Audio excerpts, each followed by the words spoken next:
Jammu Kashmir శ్రీనగర్లో Naugam police స్టేషన్లో జరిగిన ఘోర పేలుడు ఘటనలో మరణించిన వారి కుటుంబ నేపథ్యాలు నిజంగా కన్నీళ్లు పెట్టిస్తున్నాయండి. ఈ భీకర దుర్ఘటనలో విధి నిర్వహణలో ఉన్న పోలీసులతో పాటు పోలీసులకు సాయంగా వెళ్ళిన ఒక సామాన్య టైలర్ మహమ్మద్ షఫీ మరణం అక్కడి స్థానికులను తీవ్రంగా కలిచివేస్తోంది. ఇక వెళ్ళొద్దు నాన్న, ఇంట్లోనే ఉండిపో, ఈ ఒక్క మాట షఫీ కూతురు మాట అతను వినుంటే నిజంగా అతను ప్రాణాలతో ఉండేవాడు. ఆ రోజు రాత్రి తన కూతురు చెప్పింది షఫీకి, నాన్న వద్దు, వెళ్ళకు, ఇంట్లోనే ఉండు అని బతిమాలింది. బతిమాలితే అతను వద్దు, ఇంకొంచెం పనుందని చెప్పి వెళ్ళిపోయాడు. నిజంగా ఆ కూతురి మాట విని ఇంట్లోనే ఉండిపోయి అంటే ఈరోజు మన మధ్య ఉండేవాడు కదా అని చెప్పి ఆ కుటుంబంతో పాటు అక్కడ ఉన్న స్థానికులు కూడా కన్నీళ్లు పెట్టుకుంటూ ఉన్నారు. టైలర్గా పనిచేస్తూ కుటుంబాన్ని పోషించుకునే షఫీకి పోలీసులకు తరచుగా సాయం చేస్తూ ఉంటాడు. ఒక అదనపు ఆదాయ మార్గం అన్నమాట. షఫీ ఏంటంటే ఎక్కడన్నా ఉగ్ర కదలికలు ఉన్నా, ఎవరి మీద అనుమానం ఉన్నా పోలీసులకి హెల్ప్ చేస్తూ సపోర్ట్గా ఉంటూ, సార్ నాకు అతని మీద అనుమానం ఉంది, అతను కొంచెం ఉగ్రవాదులతో ఏమైనా టచ్లో ఉన్నాడేమో, ఎందుకంటే అతను కదలికలు నిజంగానే అనుమానంగా ఉన్నాయి, మొన్న అక్కడ కనిపించాడు, మొన్న ఇక్కడ ఏదో అనుమానాస్పదంగా కనిపించాడు, ఒకసారి మీరు అతన్ని ఇంటరాగేట్ చేయండి, ఇలాంటి ఇన్ఫర్మేషను రెగ్యులర్గా ఇస్తూ ఉంటాడు.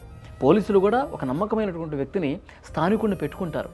వాళ్ళ ఆ ఉగ్రవాదులకు సంబంధించిన ఇన్ఫర్మేషన్ కోసం ఇలాంటి వాళ్ళని ఎవరికీ తెలియకుండా పోలీసులు రహస్యంగా పెట్టుకుంటారు. సో అలా పెట్టుకున్న వ్యక్తే ఈ షఫీ. ఇక్కడ శ్రీనగర్లో ఆయన ఒక టైలర్ షాప్ నడుపుకుంటూ ఉంటాడనమాట. నౌగాం పోలీస్ స్టేషన్ పేలుడు జరిగిన తర్వాత పేలుడు పదార్థాల పరిశీలన కోసం ఫోరెన్సిక్ నిపుణులకు సాయం చేసేందుకు పోలీసులు అతన్ని పిలిపించారు. శుక్రవారం ఉదయం నుంచే పోలీస్ స్టేషన్లో పనిచేస్తున్నటువంటి షఫీ మధ్యాహ్నం భోజనానికి వచ్చాడు, తిరిగి మళ్ళీ వెళ్ళాడు. అంత బాగానే ఉంది, కానీ విషాదం మొత్తం రాత్రే జరిగింది. రాత్రి భోజనానికి ఇంటికి వచ్చినటువంటి షఫీని చూసి కూతురు కన్నీళ్లు పెట్టుకుంది. ఈ పూటకు ఇంకా వెళ్ళొద్దు, పోలీసులు పిలుస్తూ ఉంటారు, నువ్వు వెళ్తూ ఉంటావు, మళ్ళీ రేపు పిలుస్తారు, వెళ్తూ ఉంటావు, ఇప్పుడు మధ్యాహ్నం వెళ్ళావు కదా నాన్న, ఇంక ఉండిపో, ఈరోజు ఉండిపో, అవసరమైతే రేపు వెళ్ళు అని బతిమలాడింది కూతురు. అడ్డుకుంది కూడా. ఇంకొంచెం పని ఉందమ్మా, కొద్దిగా పని మిగులుంది అంతే, ఒక్కసారి కలిసేసి సార్ని కలిసేసి కాసేపు మాట్లాడి వచ్చేస్తా అన్నాడు అంతే.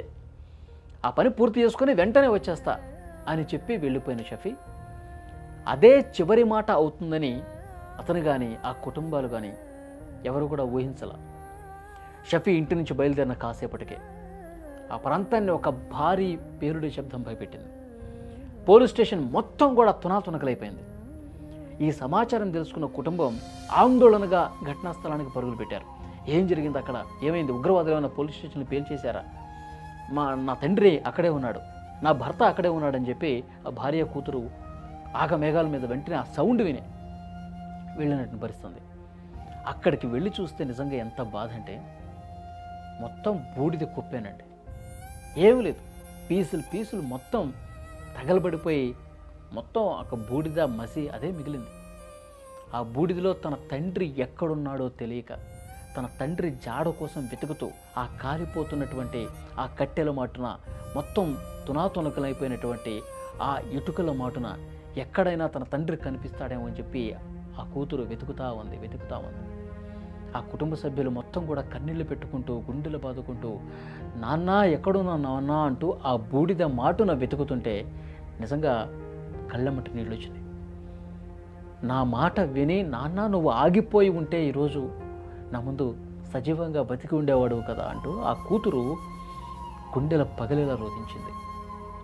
ఎంత దారుణమైనటువంటి పరిస్థితి నిజంగా ఏ కుటుంబానికి రాకూడదు. సాయం కోసం వెళ్ళిన వాడు తిరిగి రాని లోకాలకు వెళ్ళిపోయాడా అని చెప్పి బాధపడుతున్నటువంటి పరిస్థితి.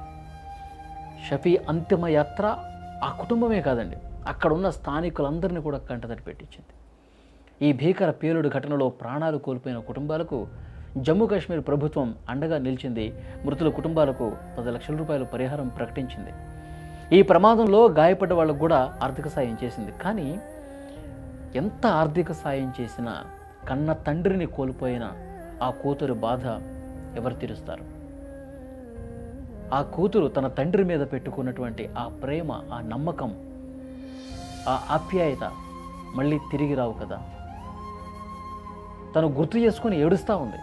ఈరోజు మధ్యాహ్నమే నా తండ్రిని నేను ఆపగలిగి ఉంటే, నేను ఇంకొంచెం గట్టిగా ప్రాధేయపడి ఈరోజు వద్దులే నాన్న, ఈరోజు నువ్వు ఇంట్లో ఉండాల్సిందని చెప్పి నేను ఇంకొంచెం పట్టుబట్టి ఉంటే నా తండ్రి ఇంట్లోనే ఉండేవాడు, నాతోనే ఉండేవాడు, అక్కడికి వెళ్ళేవాడు కాదు, ఈరోజు మసిలా మారిపోయేవాడు కాదు కదా అంటూ ఆ తల్లి చాలా రోధిస్తున్నటువంటి పరిస్థితి. ఆ భార్య, కూతురు, పిల్లలు అందరూ కూడా కన్నీళ్లు పెట్టుకుని తీవ్రంగా రోధిస్తూ ఉన్నారు.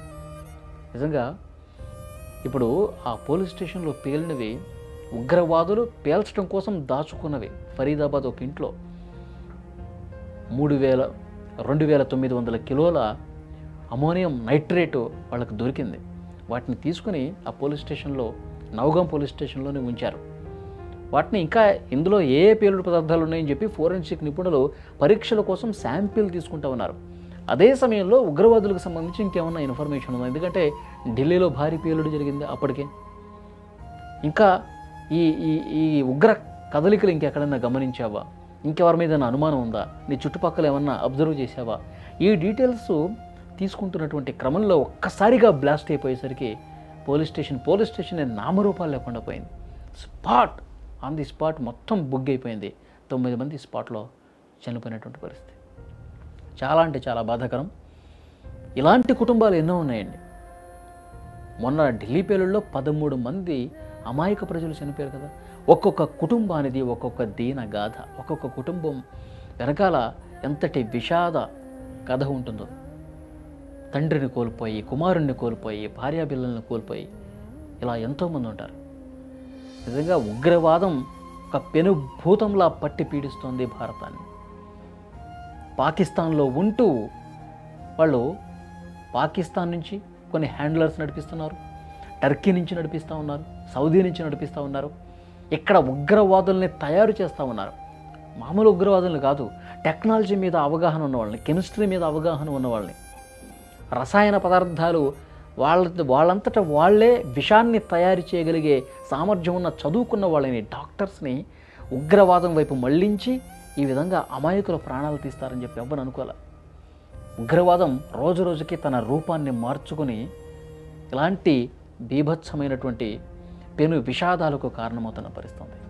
భారత ప్రభుత్వం ఇంకా చాలా సీరియస్గా వ్యవహరించి ఉగ్రవాదం అంటేనే భయపడే విధంగా కఠినమైనటువంటి చట్టాలు తీసుకొచ్చి వాళ్ళందరినీ శిక్షించాల్సినటువంటి అవసరం ఉంది.